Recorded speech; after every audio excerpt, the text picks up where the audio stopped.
going on with everybody? It is your boy Eric, aka Young God, coming to you live in the Green Dungeon, giving it to you real raw rugged, and I got a very special guest on the other line. I'll let him introduce himself, man. Who do we have here today? What's up, man? It's Adrian Younge, artist, producer, composer, here to chat with you, man. Hey, man, I couldn't give you a luxurious introduction like you give all your guests when you do interviews. You put some real work in them introductions, man. Oh, oh, thank you, man. Appreciate it. What made you? Because that's a very you have a very it's like a long winded type of you give a Hmm. nigga a monologue before you know what I'm saying. Yeah, What yeah, what yeah. what made you? Is that just you? What made you do that? Because that's a very unique type of introduction when you do your Well, interviews. you're referring to like my Invisible Blackness Yes, podcast, yes, yep, yep. and basically I created the Invisible Blackness a podcast to coincide with my American Negro album that I created, and it was an album that was made to essentially show the etiology of uh, racism in America and how that affected the world. So it's a very academic album, and the podcast is very academic. And I used to be a law professor, so like I take that same approach in talking with people, that level of detail in talking with people, and uh, providing the guests just with information on their background and then how that applies to understanding racism and injustice in the world, essentially. No, for sure. I feel like you do a really good job with that. Like it Thank really does come like I'm in because I'm in school, so you. Yeah, it comes like I'm definitely like in a class and my professor is like cool, talking to me for sure. You do cool, cool. you do like 30 million different things. Like Yeah. you, a lawyer, like you know what I'm saying. Music, like very talented guy. I think that's Thank called you. I think that's called it's You're a crazy. Renaissance man, I guess. Not even that. It's a word I'm trying to pull out, but hey man, I'm not a law professor, man. I can't No. even think of the word, man.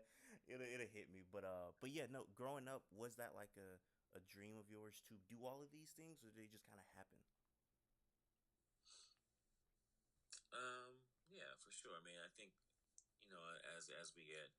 as we're trying to understand our path for our future, we look at the things that interest us, and I always want to make decisions that are based on the things I would want to see myself doing every day to make money. And I love education as much as I love music, as much as I love film. Um, as much as I just love building with people about things that interest me. So I just made the choices, and that's just what it is. A polymath. That's the word I was looking for. Oh, gotcha. Polymath. That's what I was looking for. You're definitely in your polymath bag because Well, thank you. even within music, you do so many things. It's like you can make a hip hop record, Mm. make a jazz record. You're all over the place. And like I guess to kind of Yeah. rewind how I first ever heard about you, it was the Ghostface album. Oh, wow. Dope. It was Ghostface, and I was like, this is really good. It was very like you said, Wow. cinematic. Yeah. it set a scene, but Wow. I gotta tell you because that was great. But I gotta tell you when I was like blown away. Hmm. You have an album that you worked on that, in my opinion, is one of the most underrated albums of all time. It's one of my favorite albums in the Hmm. history of music. Hmm. In Another Life by Bilal is Yeah. No, thank you, that man. is Yeah. Thank crazy, you. Thank crazy, you. Yeah. crazy. I think it's a big sleeper, and I don't know why. I appreciate those words, man. Like, um, I think it's something that people will realize later on. Because when it came out, people loved it and everything. There was never bad reviews or anything about it, but like, it's just the label it was released on didn't do much marketing for it. Not much people heard about it, but everyone that says like when they hear that, it's like, and Bilal is ridiculous. I mean, obviously, but just I wanted to give him, I wanted to produce music that gave him chords to stretch the hell out of his vocal, Hmm. and he was allowed to really stretch and go places on that album in a way that I haven't really heard him do. So thank you for that. I interviewed Bilal a few months ago, Hmm. and I was a little bit, I was ready to fight Bilal. I'm mad at Bilal, man, because the album went on Apple Music or it went nowhere Yeah, for a yeah, little yeah, minute. But he was telling me yeah. it was like a distribution problem, and it finally Exactly. got uploaded, but like a Yeah, few weeks ago, right? Like about a month yeah, ago or so. exactly. And Yeah, man, that album, I'll tell you why it blew me away. It's yeah, because it sounds like an R&B album, but it feels for a horror movie. So like it sounds like if Jordan Peele was like, "Hey, bruh, I need an R&B album, but I need to scare Yeah, niggas. You know, yeah, I need niggas to make love, but they be afraid while they making love." yeah, yeah, And yeah. I get it. it's scary, it's horrifying, but it's beautiful because his vocals Yeah, yeah, are an instrument. It could absolutely. sound beautiful, but then he also hits notes that are terrifying. Yeah, Like exactly. on Love Child, he has a Yeah, like when yeah. he I know you was the one to Exactly. be my best. Like it's crazy. Yeah, Lunatic sounds like somebody who's yeah. just did bath salts and about to eat Right. somebody's face off.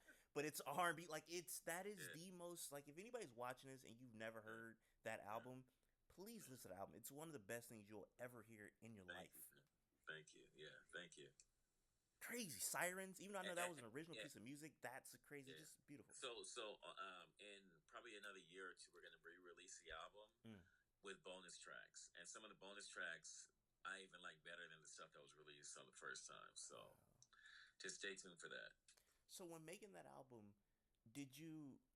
Because like I said, I hear scary like horror R&B music. What did you hear sonically while making that album? Well, let me tell you the reason why you hear it that way. First of all, that's how it should be heard. Mm. But it's deeper than that because you have to understand like my favorite time period of music is from 68 to 73. So there's a lot of music that's made during that time frame that uses these dark minor chords. But at that time there was no hip hop.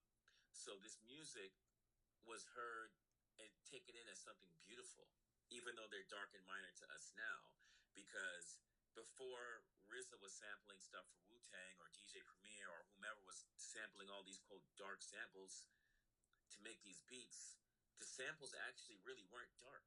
They Mm. were beautiful. But hip hop changed the way that we hear certain things. So I wanted to take that approach of the kind of stuff hip hop would sample to make full compositions with Bilal catered to his crazy vocal range. And that's the result. So how you hear it is how I hear it because hip hop changed the way that we understand chords from back in the day. That's interesting. I was looking at an interview where you were saying like how you had to change your mind from like, oh man, I want to like you hear like a song, you're like, man, I want to sample this to like, oh, I want to make something that's like even better than this in the Exactly. same genre or whatnot. Exactly. Yeah. So like changing your brain from going from one to another. When you are, let's say, making hip hop, is it do you have to turn that part of your brain off where, oh, I'm trying to make something like this to just sample brain, or do those both sides of your brains coexist at the same time? If that makes any sense. Well, I never want to make anything a sample. Mm. Like that was back then when I couldn't play instruments. Mm. So I've evolved so much that like the notion of sampling, the last time I ever wanted to quote sample something might have been like 2001. Mm. Been that long, you know. So I don't even think like that anymore. I respect sampling and I love when I'm sampled and I love all that stuff. But like my desire is to be more so inspired by um, music to make something to compete with that versus just sampling it and making a derivative version of it. When hearing a say a old soul song from 1971, so your brain doesn't ever go anymore. I could flip this into like a very hard hip hop beat. Not at all. Like not even a little bit. Because the thing is like because of how much I understand old music, because I record full orchestra, because I record all analog, there's no computers in my studio, because I'm all organic, I'm literally the studio that made those records. So Mm. I don't need to sample it all. Like if I hear something that I think would be a dope sample, in my head I can make something better than that. Mm. Because I record full orchestra, I write for full orchestra, I play a million instruments, and I have a studio with all the stuff that they had, but even better. So it's like I've been building my studio since '96, and it got to the point where like I don't have to have one more instrument for the rest of my life. I don't need one more microphone. I don't need one more anything. I'm just everything where I am is just like my dream come true in my studio. So my goal has always been to be at this point, but I never knew I could accomplish it. And like it's interesting when I was on tour with Ghostface. I remember him distinctly saying, like, man, I never knew that this could happen again. Mm. I never knew that you could actually make this kind of get this kind of sound again. Because most people think it's just from back then. That's it.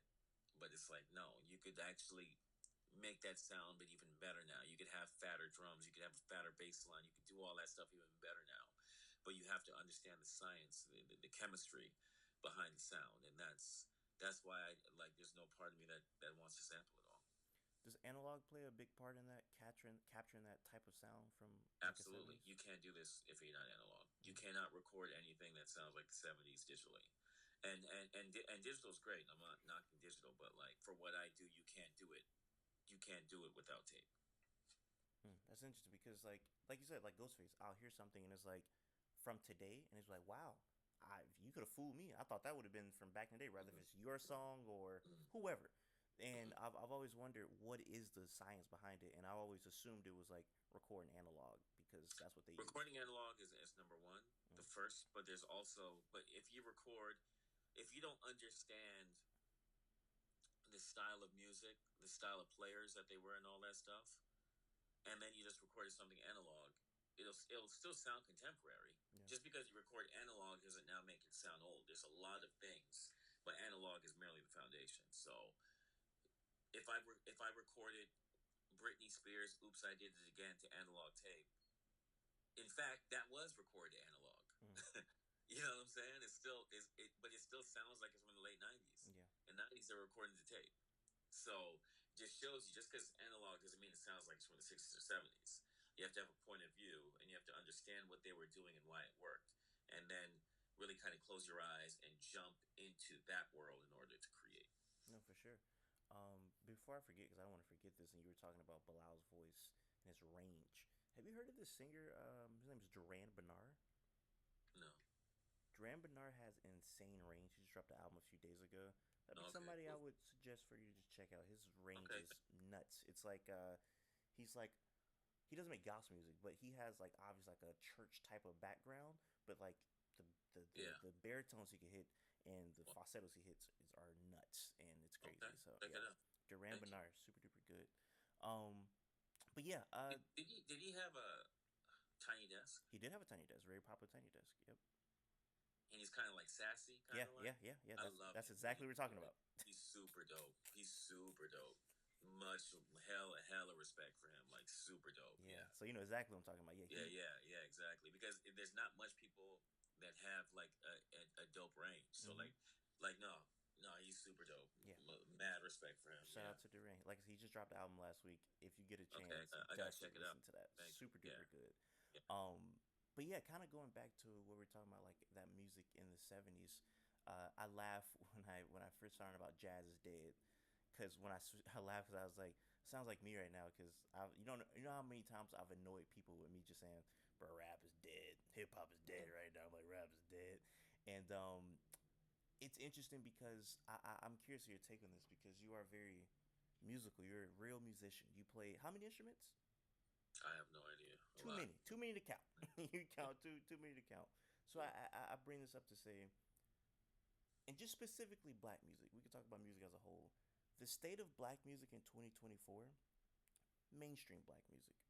Would you say it's in a good place? Not for me. Mm. For other people, like my daughter, she well no, because she actually no.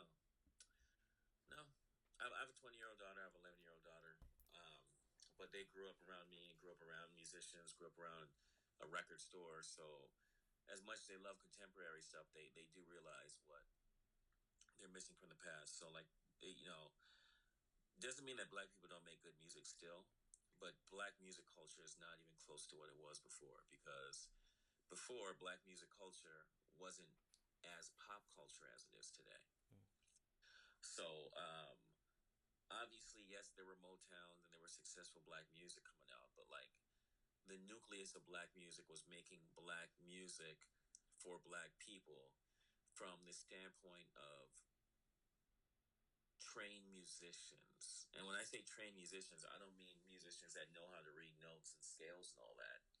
Just people growing up with instruments around other people that played instruments, that played live, and compose together versus somebody just opening up a laptop and making a beat. Mm. So like, yeah, of course you can still make a dope beat on a laptop. I'm not saying that, but when you have a culture, but our culture was predicated upon us being together and playing music and sharing energy with each other live, and that aided into the creation of some of the most unique music. But it's people coming together versus one person opening up a computer and making a beat. Yeah. So we lost a lot. And it's not just us, it's not just black people, it's everybody. Like we lost a lot of cultivation with technology. You know what is crazy to me is that when you think about 70s soul music, if we talk about Earth, Wind, and Fire or Marvin Gaye, Al Green, whoever these people are, those were very mainstream acts. Those are people on TV, those are people on the radio, those are people every black person knew about. Like everybody know who Earth, Wind, and Fire is, and everybody know that they're super talented. Everybody knows who Stevie Wonder is, super talented people. But I feel like fast forward today, those type of musicians are not as mainstream. Those people you have to go and like Duran Bernard. The fact that we just had to like, oh, that's that guy's that guy. In a point in time, he shouldn't have to be. He should be. Oh yeah, of course I know who Duran Bernard is. Like he's huge. But now I feel like we're at a point where those Stevie Wonder's, Earth, Wind, and Fires, those are the like people that you have to be on an internet forum or you know what I'm saying. You have to really know to know about, and But you you know. got to realize that that was pop music back then. Mm, So pop music was made, a lot of pop music was created by very talented people. Today, a lot of pop music isn't created by the most talented people. So it's just as simple as that. Like, the simpler music gets, the simpler technology gets, the cheaper the product, the cheaper mm, the outcome. So, like, Earth, Wind, and Fire were making kind of like garage funk and all that before they started blowing up. But, like, they still needed major labels to put them on, and, like, people had to come see their shows. Um, it just is what it is. Times have changed, black music changed. You know, people don't need much anymore when it comes to this is my favorite song. I'll ask you this about it. Do you think the consumer has anything to do with that, or is it the way is the music just being engineered that the consumer just like kind of eats up whatever is getting put out? The consumer, the average consumer, doesn't understand standards when it comes to art because the average consumer of music is a very normal person. So normal people are going to show record labels what they should make in order to make money. Mm, So when record labels are making more cultivated music and then putting promotional dollars behind that, then consumers start consuming that. mm, But when record companies are just following trends, and not really interested in how great the music is, which is it's always been anyway, but the consumer just knows if they like it or not, and that's it. So like it's a generational thing too, because there's a generation of hip hop that I came from where it was raw, the beats were dope, people were sampling records, and like it was recorded tape, analog tape, and it sounded good. But then you got to the point where people weren't sampling as much anymore.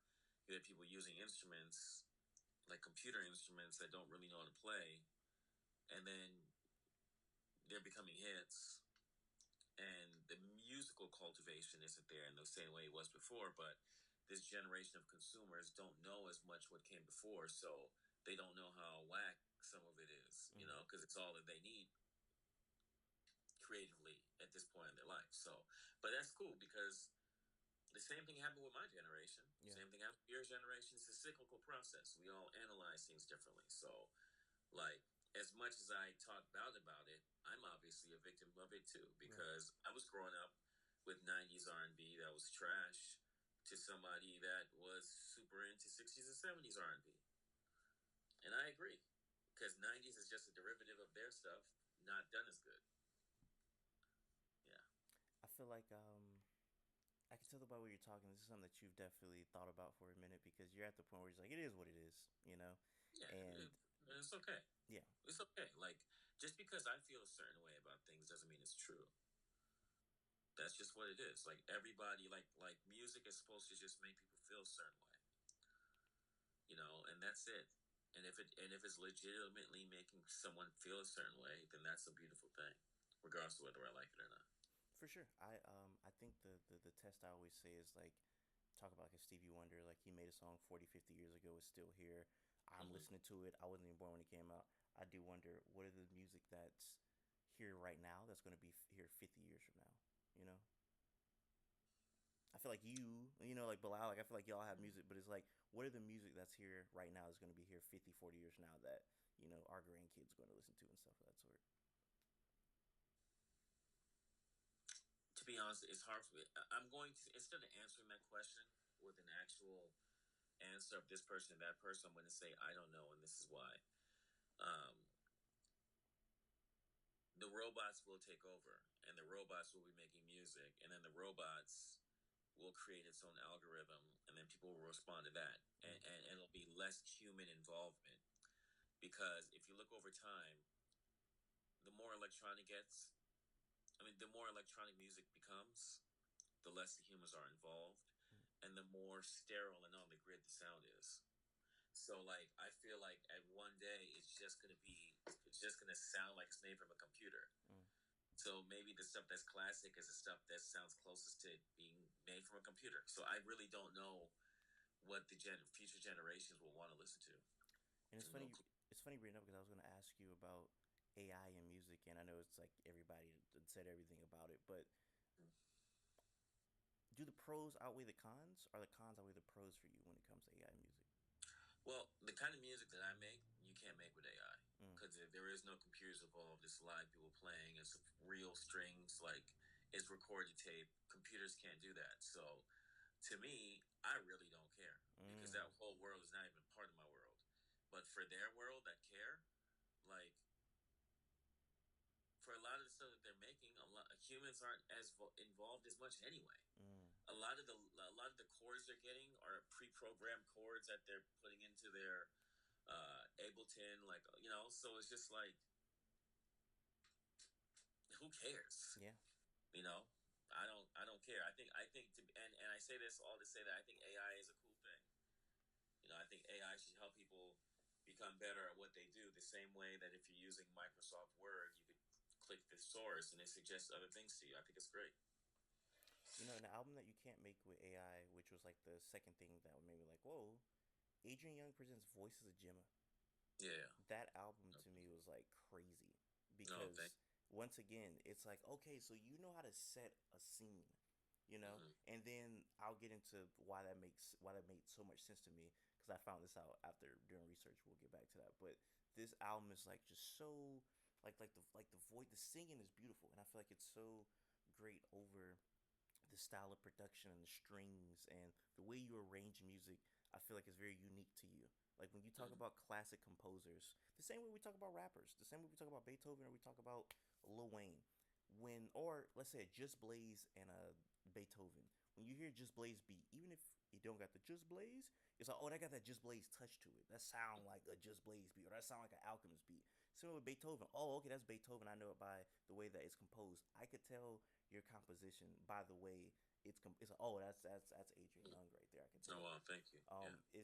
Is that like conscious effort to have your unique signature sound, or do you even not realize that you have a signature It's sound? it, it's a conscious result Mm, because I know what I like and I'm uniquely me when I create. I mm, don't try to be like I don't try to copy people. So like I make music for myself and I just hope other people like it. mm, So like because I'm making this audience because I'm making this music for this fake audience in my head,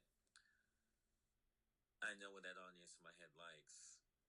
So then therefore I create with that signature. okay. And then when that signature comes out in the world, it's recognizable. I get that a lot. Like when we record when Ali Sheed and I scored Luke Cage or like a bunch of other different shows, people say, "Oh my God, I hear your sound!" Like every time we score. So thank you for that. I'm glad it's recognizable. No, To be for honest. sure, for sure. And speaking of shows, did not know you scored this until literally doing research. you I love Sugar. It's an Apple TV Oh show that I wow. watch a lot, and had it was very jazzy, obviously. But I'm just thinking, oh man, they just went all out. Like shout out to them. Had no Yeah, clue thank that was you behind there. When I was like, you. Yeah, okay, this exactly. makes sense. This is really Yeah, good. that's me and Um, Ali Muhammad for sure, man. Thank you. That's my Fire, bro. so Yeah, fire. How did specifically that come about? a phone call. Mm. Simple as that, man. Like I've been scoring for a while, so a lot of times you just start getting phone calls. Like the more you do, and kind of knock it out the park, the more people are asking for you to do things. You know. So when you score something like that, are you given the scene with no music, and you just No, how's that happen? no. Most of the times, yes, there's times where you don't have music, but most of the times, everything's shot, and you're looking at stuff, and you're responding to what you're seeing, basically. Got you, got you, got you, got you, got you. That's interesting. So like when doing a show like that, I'm assuming you're given the synopsis of what's it about, so you can kind of get in that headspace or whatnot. How was it scoring that show? Was that harder to do? Because the show, honestly, I feel like it doesn't have to have that jazzy vibe. It could have went with a whole different vibe. So it was interesting to me that they went with the like that vibe. I guess it's like a noir type of shot film. But how was it doing specifically that one? It was great. I mean, they allowed us to do what we wanted to do, you Mm. know, and we love jazz, we love soul, we love hip hop. So when we look at it, we just play and create what we feel should go to it. You know what I'm saying? And that's basically what it was. You know. You guys did a great job. I think Kamasi Thank you. Washington did the theme song. Yeah, Um, exactly. Fire, just really good. I love the way it came Thank you. out. Um, Thank One thing that I mentioned that I do want to get back to, Jazz is Dead. you. Yes. For people who are not familiar with that, what is Jazz is Dead? So Jazz is Dead is a record company, an events company started by myself, Ali Shaheed Muhammad, Andrew Lahero, and Adam Block. And it essentially has turned into a movement around the world. Mm. And basically, we have a bunch of records with legendary artists from the 70s and 60s, that is new music recorded all analog in my studio here.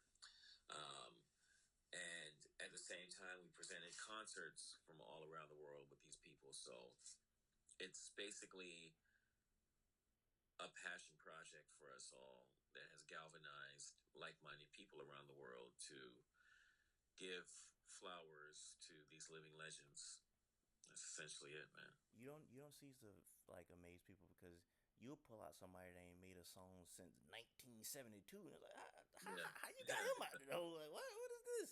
yeah. So, We it, get lucky, man. We get I lucky. was gonna say, like, is it hard to like, convince some of these people who's probably like, I'm good, like I don't, is it kind of hard to convince them to come out? Yes and no. Mm. Angela Harrow does most of the convincing. He's our managing partner, but people just say yes or no, Yeah. and it's just as simple. It's not even more thinking than that. Hey, we're doing a concert. You want to record an album with these guys? And they'll do research. Yeah, I love them. Let's do it. Just that simple. It's yes or no. You know. One that stuck with me is Cosmic Changes by Lonnie Liston Mm. Smith. That Oh yeah. is a Oh, great thank you, song. man. I don't know why, but that one, like I've listened to most of them, but that song I feel like I Yeah. replay the most. It is Oh, so that, I appreciate. so good. Yeah, you know the theory behind that song is so that's Lauren Oden singing. My boy Lauren Oden sings on most of my stuff. He's amazing, and he's gonna be going on tour with me uh, for my Something About April tour. And in writing that, I remember writing like a double chorus. Like there was one chorus in the middle, and then there was like a different kind of chorus at the end. And every time I would listen to that song, because I get both choruses, I want to keep listening to it. It just psychologically worked for me, and I get it. So yeah, thank you, man. Appreciate that. So when you talk about like writing certain hooks or songs, um, does every song because do you approach every song the same way, or is it a case by case basis?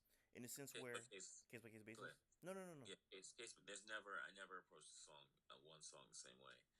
even if it's on the same album.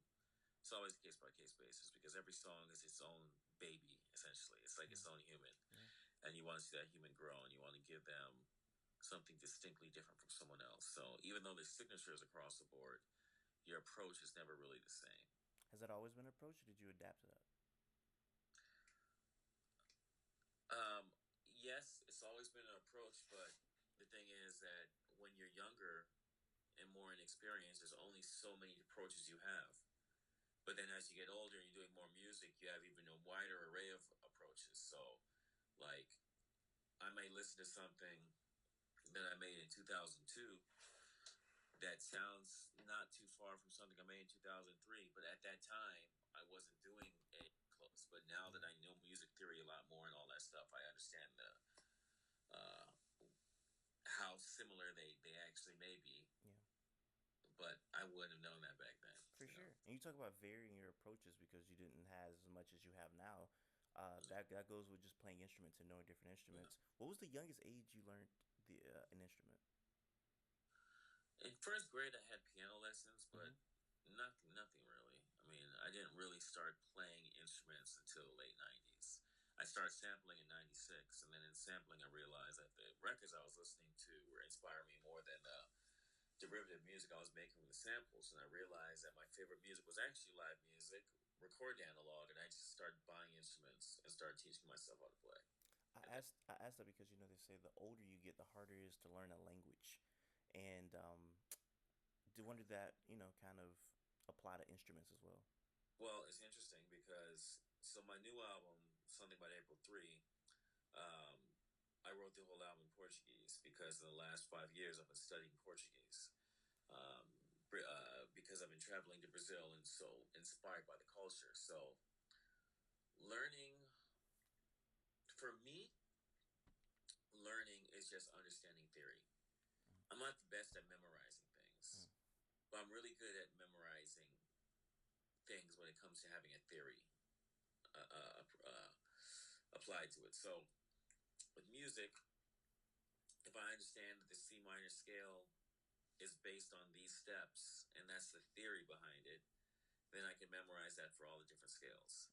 But if I have to remember just a melody and this is how you play it and this is the timing, it's a little bit more difficult for me. But the same thing with language, learning a new language, because as long as you understand the theory and it makes sense to you, you don't really forget it. That is interesting. That you know about music theory, but it's like the language of just the theory of things and kind of applying that across the board to it. That is interesting. How many languages do you speak?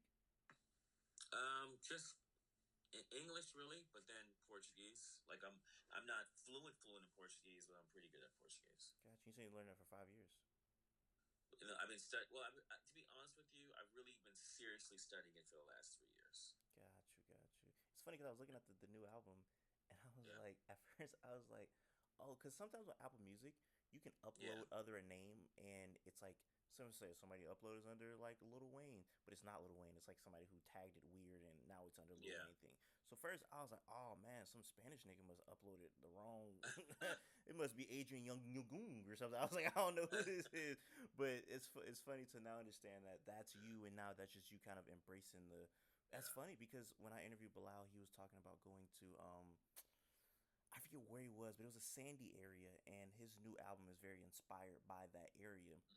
I think Morocco. Yeah, Morocco. That's exactly where it was. That's exactly where it was. And I said that I said his new album sounds like if it sounds like Dune, but if it was like Dune for colored people only. It sounds like if it was Dune only for niggas. That's what his album sounded like to me. Yeah. And he said it was very inspired by that. So as artists, is this your first time getting inspired by a setting, and not even a setting, but more of a country and a different foreign place?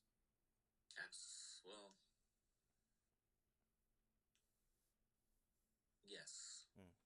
Yes, absolutely. Because I've done music that emanates, like I've done Afrobeat and all that stuff, working with different African artists, but it wasn't because I went to Africa. This music was made like this because I spent time in Brazil. So this is the first time. Okay. It's interesting because I know you said that film also inspires you. Is are you watching anything lately that kind of not even inspired you, but No, because just stuck well, with you? I have a dark room, so I do a lot of photography. I Okay. shoot film.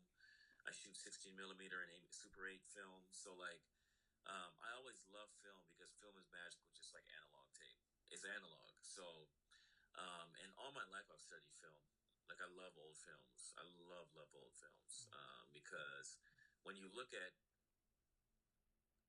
when you look at art from the past, you can see what remains classic. You could look at something and be like, "Damn, that was from '72, but that's still dope." Yeah. That was from '72, and that's whack now. I wouldn't do that. That's still dope. So I love just going back in history and just trying to understand what remains classic. I was just talking this with my friend. We was like talking about 1980s hip hop, and we were like, we wonder what happened in the 90s, where it's almost like they unlocked like a new thing, like like they were just rapping at a different level. And then even like with black music, I feel like maybe you could speak more, but I feel like I go to 70s, late 60s black music more than I go to like anything before that. Like I don't really listen to too much like early 60s or 50s black music, but it's like in the 70s it's like they unlocked something But let me stop you. crazy. Let me Okay. tell you why, because Yeah. I understand the boom, catch, boom, catch, boom. That rhythm was really kind of innovated really more like 66, 67, and then that really became the pocket from 68 Yeah. all the way into today. Mm. Before that it was more like a waltz and different things, and that was from the past century. So that's the reason why we don't really get into that stuff as much as that. So I'm with you on that. That makes a Yeah, lot of sense because I think it's something yeah. like I know Otis Redding got a song. He got the Knock on Wood, and the Mm-hmm. pace that Knock on Wood is at, it's not the waltzy type of pace that you're talking about. It's that it's Yeah, different. yeah, Interesting, yeah, it was interesting, new. Yeah. interesting. But no, yeah, like I said, I cannot wait to see what you have coming up next. Like I really do appreciate Thank you. just musicianship, and Oh, I feel like you promote it by, like I said, you'll get somebody that ain't made a song in 20 years, and it's like what? You got a whole.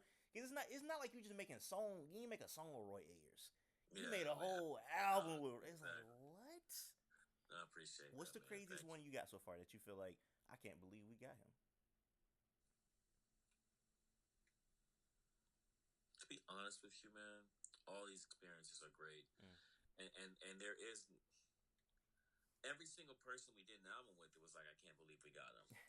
But what really means the most is seeing their faces after Mm. we finish and seeing their happiness. And like I always say, that what's really important is becoming friends with people that you never met, that you Mm. really idolize their work. That's at the end of the day, that's the most, man, and that's I live for it. For sure. Hey, one thing I want to touch on before we get out of here, is your interview series that you were talking about.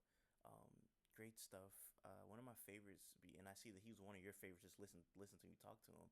Raphael Sadiq, in my opinion, Yeah, is one of the most just like talented people, and absolutely. I feel like maybe you disagree. I feel like he's kind of teetering on like underrated. I feel like people kind of leave him out of conversations that he should be in. He is extremely underrated. He is first of all, he's one of my favorite vocalists, and he doesn't even like he never looked at himself as a vocalist. And Mm. I told him like, yeah, you're one of my favorite, and he's a dear friend. But besides being a dear friend, even before I knew him, he was such an inspiration for me musically, because he would go into different areas, man, like with Tony to his solo projects that helped me learn about different kinds of music I didn't really know about at the time. And like he's super smart, super dedicated, super talented, and he's always like outdoing himself, and he's still doing that today, you know. So he just started like a record club where he's re-releasing stuff, and he's Raphael Sadiq is insanely talented, man. Like one of the to me one of the best musicians living today. Bro, he's amazing. Like he put out an album a few years ago called Jenny Lee that Yeah, I don't feel like got enough credit at all. did not get enough, bro. Like Such a good album. I remember texting him when I was in Brazil, and one of those songs are spinning, and it was banging, dude. It was so dope. He was killing on the bass. I'm like, yo, bro, I'm looking at these people out here in Rio right now, grooving to that. I forget what the name is. It's the up tempo one. I Is forget the it the name. you stay Exactly, on my mind? You exactly, never, exactly, I know exactly what you're talking about. Yeah, exactly, that song is crazy, bro. exactly. Yes, exactly, You exactly. broke my heart. That Yeah, song is exactly, crazy, bro. exactly. Yes, yes, yes, yes, yes, yes. He's one. I didn't know that he didn't look at himself as a vocalist. That's hilarious. Like It's hilarious. Yeah, it's hilarious. I'm with you on that. Yeah, to be that good. Yeah, exactly. and you bring up. I do want to say that you bring up Brazil. I don't. They have some crazy stuff going on over there. Like I know, like the Brazil funk.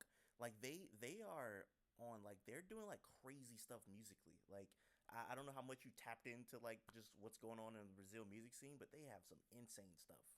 They do. They always have, but they don't get enough respect. And like it's been like that for decades. There's music that Stevie Wonder did that would never have been what it is if he had not spent time in Brazil and Mm, played with Brazilian musicians. Same with Herbie Hancock to Ron Carter. Like Brazil, and also people don't realize that Brazil is 85% black. mm, Cause it's black music that throughout the centuries has just evolved into some really dope rhythms, man. And like they don't get as much respect as they should. the Jazz is Dead page posted something the other day that put me on. The Queen of Brazilian Jazz. I don't know if I'm saying her name right. Purium Flora, but it was this live Yeah, performance right here. yeah, exactly. Fire, Yeah, fire, fire. Yeah, fire. yeah. She has a lot of dope albums. Um, Extremely dope vocalist. She's married to a percussionist named Ayarto, Mm, who was a Brazilian percussionist that was like playing with Miles Davis and so many people, and he is largely responsible for all of the different kinds of percussion mm. that went into jazz in the mid to late '70s during the jazz fusion era. So, yeah, ridiculous deep history, musical history For from Brazil for sure. sure. We'll end it with this since this kind of keeps a Jazz is Dead Yeah. thing going on. Any artist, could be a Brazilian artist, American artist, that you feel like isn't getting enough flowers, that you would just like recommend us listen to, like somebody we probably don't know though, you know. I would Um, say Lauren Oden. okay, Lauren Oden, okay. like Lauren Oden. If you research Lauren Oden, um, we did. I produced his solo album. I don't know if it was like 4 years ago or so. I don't even He remember was the one singing on Cosmic Changes, right? exactly. Okay. Like Lauren Oden is. He's one of my favorite vocalists. Besides being a great person, he's just a great artist, man. He's someone slept on for sure. All right, for sure. How you spell Lauren? Loren, and Okay. then Oden is Oden. Okay. Wait, man. If there's any last words you got to say to the people, the floor is Yeah, yours. yeah.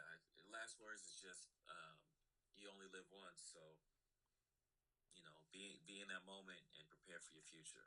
Like if you got something that you feel passionate about that you want to be doing every day to make money and live your lifestyle that way, don't be afraid to take that risk because otherwise you could be stuck doing that one job for the rest of your life that you hate and be miserable. Instead of being rich doing what you love. So like that's the path. Trying to figure out what to do every day to be who it is that you actually should be. So go for it. For sure. There it is. I didn't even bring up. Hey man, every time I see you, you got on something fly. You know what I'm saying? Oh, You always appreciate it. clean up Thanks. real good. But for everybody watching, I appreciate you guys. Until next time, I say what I mean what I say. Haters gonna hate, and players gonna play, and y'all